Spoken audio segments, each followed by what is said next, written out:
we're going to go now to Gaza City. In Gaza City, the two battles are along the Netzarim corridor, which is the corridor that cuts the Gaza Strip in half that we've talked about on these shows. It connects to the pier. It's one of the ways that Israel plans to police the Gaza Strip for the months and maybe years to come if they are successful in their dreams for Gaza. They will have a corridor that they will strike, that they'll be able to come down and strike Gaza City from these corridors. They're attempting to set a second one up in Jabalia where they can move in and attack Jabalia. So these corridors are going to be an important part of the battle. And then there was the battle in Zeitoun, and that's where we're going to start. 100 attacks in 10 days in Zeitoun, and this is the third invasion of Zeitoun. 100 attacks in 10 days on the third day of the third time there was a full invasion with a division into Zeitoun neighborhood, and the resistance is able to put up 100 attacks in 10 days. Those are IDF numbers. I didn't cross-check them with the 𝐓𝐡𝐞 field reports, which were very similar in tracking those two. They track their stats pretty similarly. When you're talking about operations, they just lie about the casualties. And 𝐓𝐡𝐞 doesn't tell you casualty numbers. 𝐓𝐡𝐞 doesn't say there's 5,000 dead Israelis. The 𝐓𝐡𝐞 communiques say the number of Israelis that the Israelis have admitted to, and 𝐓𝐡𝐞 sticks with those numbers. They're not exaggerating their numbers like the Israelis do every day. The Israelis every day say they killed 150 gunmen in Zeitoun. There's no proof of that. There's no proof that they killed 150 fighters every day, day after day after day. They're not killing thousands of fighters in a 10-day operation. It's absolutely ludicrous. They're maybe counting the civilians that they massacre or the hospitals that they dismantle, but they're not killing 130 fighters a day. That's not how these fighters operate. So here we're seeing fighters, one soldier down on the ground there and another one across from him. We're seeing a fighter put up a Yasin with an F7 fragmentation warhead. This is a North Korean warhead. Here we're seeing 1, 2, 3 soldiers sitting down. We know that there's 2 more on the other side of the street because we saw it from the previous angle. And now we're seeing 𝐓𝐡𝐞 from across the street fire this weapon that is a fragmentation device. The device is intended to be an area weapon. It explodes and blasts shrapnel over a wide area. So all of these soldiers that you're looking at right here are in really bad shape. Whether they could be part of those dozens of medevacs that happened this week is unclear. Israel didn't claim casualties in Zeitoun at all, even though I think I'm going to show you half a dozen before this is over. But even just look at that, the surveillance. They're getting surveillance from the building that the soldier's leaning against. From the building the soldier's leaning against. They're inside that building. They pop their head up, and there's no building between them. They're on the street. They're on the street that the soldiers are on. The soldiers, for whatever reason, believe they're safe. Fighters presumably coming up through tunnels and hitting them with that device, which is a devastating device. That's an 85 millimeter F7 fragmentation warhead that is designed to do exactly what it just did there. So here's another good shot of, you can see the weapon there with the red band. When you see the single shot,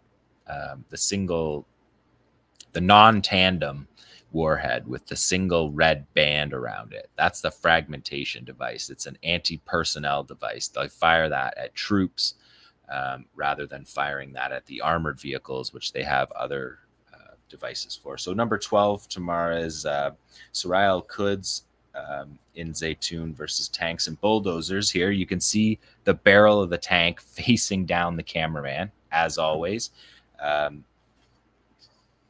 They're skilled, but it's hard to the courage is incredible, but it matches with the skill, and that's what makes it such an impressive combination, because You could be brave and die and not carry out your operation.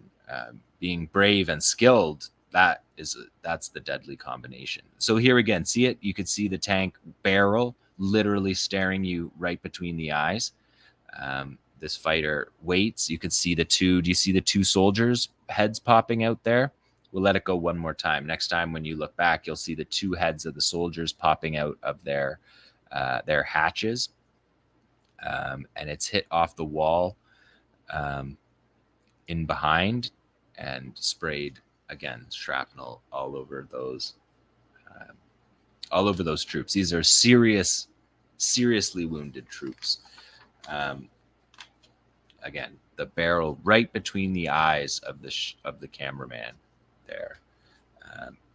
And then here, that shot, you see the two heads popping up there. They focus on the one head, but there's actually two heads above in the tank. There's a bunch of reasons why in the tanks and troop carriers they ride outside. One of them is because it's hot. One of them is they believe that they're safe. They believe that they're safe in these areas, that there's a really firm record of them not being safe. Let's go to 14B tomorrow, the still. So this is a Mark 80 series bombs. These are the bombs that we were just talking with Ali about. These are from after World War II. So these are 70-year-old bombs. They basically haven't changed in that time. What has changed is they get fitted with more advanced GPS tracking systems to make them smart bombs. What you're looking there is a dumb bomb in vernacular, in military vernacular.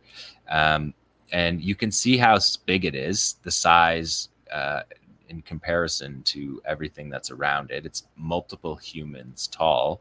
It's thick and heavy. It's 2,000 pounds. It's not always easy without a direct scale to compare it to, which the 2,000 and which is the 1,000. They're both enormous bombs. But that looks to me like a 2,000-pound bomb. And these are all over Gaza. They have something like a 6 to 8% dud rate. I mean, these are classified numbers, but you can imagine the Israelis are at 40,000 airstrikes. So 6 to 8 dud rate percentage on 40,000 airstrikes. There's a lot of these weapons all over Gaza. They're extremely dangerous. Of course, they're all littered through people's homes because sometimes they'll land in your home and get stuck down from the second floor, third floor down to the second floor. And you just have this massive missile that will blow up an entire, like virtually an entire city block radius of devastation. And so these are all over Gaza. And these are the weapons that 𝐓𝐡𝐞 cuts open and just removes the TNT, the high explosive, the highest explosive mix that's mostly TNT, and that's about half the weight of each of these. So if that's a 2,000-pound bomb, it's just short. I think it's 40% for the 2,000-pound bomb. So you're getting like 850 pounds of TNT. It's an incredible amount to remake weapons. And then you just have dozens of these all over the place. And 𝐓𝐡𝐞 crews will come and take these. They'll remove them safely from the community as a community part of their governance. And then they'll take them and give them on to the 𝐓𝐡𝐞 brigades, who will repurpose them, reuse the explosives, and have another generation and a half of armaments to fight with because of the brutality of this war. Like the 2014 war gave them enough to fight for more than a decade with the weapons dropped in 2014. And 2014 was surpassed by this war in the first days, because Israel was dropping 2,000 and 1,000-pound bombs primarily in those first days of the war that we remember were so brutal, when they bombed the downtown core of Gaza City. People hadn't evacuated yet, and they were killing tens of thousands of people. They killed 10,000 people in the first week and a half of the war. Okay, so these are lying all over the place. You see what it looks like. It's big. It's available. It's difficult to move without gear because it weighs so much. So because they don't have any heavy lifting gear, which is the reason why it's difficult to dig people out of the ruins of their houses that are dropped on top of them, and why you see people doing it with their bare hands, is because the civil defense equipment has been systematically targeted by Israel throughout the war so that they can't do that. So in this case, let's go to 14. Here we're going to watch 𝐓𝐴 𝐄𝐿 engineering unit. That's an EFP. That's the same as a 𝐓𝐴. That's the Soraya version of it. That's an that's a unidirectional anti-armor weapon that they're linking up there, and they're going to show you a third type, which looks similar to the guerrilla action device that the Qassam brigades use, and you can see them adding the fuses to these weapons. So we're watching the engineering unit putting these bombs together. These homemade bombs together. Now we see them go outside and they're burying this one. They're setting up a minefield here. So they're setting up, this is not just a single attack. This is a really well choreographed, orchestrated method. He's writing here, he's writing a Quranic verse that says, return to sender. And then you see the, they're tracking the column. They track what route they take, and then they set up on that route. So this is a kind of operation that might take 2 or 3 weeks to unfold. And there you see it being detonated because we saw incredible amount of ammunition. That now we're seeing tank parts. We will see a lot more of these tank parts. We are seeing a lot of these tank parts as civilians go back to their homes in Gaza, because the Israelis blew up many of them that they didn't retrieve. And so you can see clear tank parts. That's the slat armor there. Not sure what that is, but it's a brace from the tank. There you see the tank track. And 𝐓𝐴 𝐄𝐿 has thrown their headband on that as a to claim it. There you see more tread there, and you can see the evacuation, the stretchers. Now you're seeing their electronics that were blown out of the vehicle. Let's go one more time with this one tomorrow, because I want to show just how many weapons they used. So they used this EFP. They link this one up. This is the devastating device that Qassam just used against the tank. And watch, when they stick these devices together, he's going to put the EFP, the explosively formed penetrator, he's going to put that right at the tip of the 2,000-pound unexploded bomb to aim the EFP at the tip of the weapon to detonate, to puncture the metal casing that it's in and to detonate the weapon. This is the minefield. The minefield happens on both sides of the road. It happens at different times. So you don't walk into one and it's just a spectacular, all the bombs go off at once. There you saw the EFP. That was the EFP being placed on the front. And there it is again. You can see them doing, they're showing it really quickly, but you can see them doing that there. So the minefield is detonated not all at once. It's detonated in parts. And the way that it's effective is to do it in parts and not all at once, because you hit them, you get them disoriented, and then you hit them again, and then you let time pass, and then you hit them again when more troops show up to help the troops that are, as you can see, obviously in tough, where their vehicles don't have the very critical parts of the tank, are on the side of the road, and then you hit them again. So they're multi-layered minefields and ambushes. Yeah, and I pulled from the New York Times just for people. Israel makes its own versions of these bombs, the New York Times says, but export data suggests that the company purchased almost all of its bombs from the United States through an annual $3.1 billion grant of American taxpayer money. In the first 2 weeks of the war, roughly 90% of the munitions Israel dropped on Gaza were satellite-guided bombs of 1,000 to 2,000 pounds, according to senior military officials. So this is the primary weapon that they're using. They're using it a lot. That was just early in the war. They've been using them all through the war. And it's the reason why there's just such outrageous carnage in Gaza. And even the American forces don't use 1,000-pound and 2,000-pound bombs in the cities. They didn't use them in Iraq. They didn't use them at Afghanistan. Occasionally, they might have used them on a mountain site in Afghanistan, but they're not dropping these bombs on Kabul or Baghdad. And that's not to say anything about American troops and their following laws. We know they killed hundreds of thousands, if not millions, of Iraqis, but they didn't do it by dropping these massive ordinances on the cities. So let's look at number 16 here, because this is Netzarim corridor. This is the corridor that needs to be guarded for the pier project that the Americans are attempting. It's humanitarian theater, but they're attempting to do that theater. This is the corridor. This is southwest of Gaza City. So this is right near the water. This is the security detail for those guys on the port. You can see the Israeli flag on the back of his at the back of his tank there.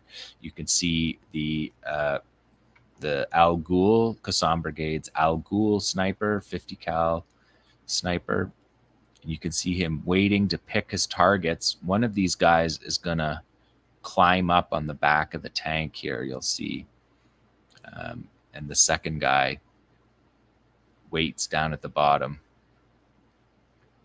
And you can go to my Twitter feed at Jon Elmer, JONELMER, like it says right on the screen there. You can go to Twitter and find all of these videos in full, because we have to edit with imagination. In any case, the soldier did not make it. That soldier did not make it. You do not get hit by a 50 cal bullet. It's an anti-material weapon. It's designed to destroy the engine block of a light armored vehicle. It's designed to be shot at ordnance to explode it, like the Americans did in Iraq. It's a wicked weapon with a massive round. Humans, body armor. There was a video just from today that we'll have on the show next week where the Qassam sniper kills 2 people with 1 bullet, because the bullet goes clean through the guy with his protective gear, with his plates, goes right through him and kills the guy behind him as well. So these are devastating weapons that are being used along this corridor constantly, being used upon all the corridors constantly. And there's no shortage of these. These weapons don't run out. We saw Qassam building their own bullets. They make an armor-piercing round. They make an armor-piercing incendiary round. And they make a regular ball head round for these weapons. We saw the armor-piercing incendiary be used last week on the soldier that notably set him on fire. Thanks for watching this video. Please subscribe to our YouTube channel, hit like, leave a comment. These engagements help us with the YouTube algorithm, and it helps us to get around Silicon Valley censorship as much as possible. It does make a difference. You can also support our journalism by going to electronicintifada.net and clicking on donate now. Thank you.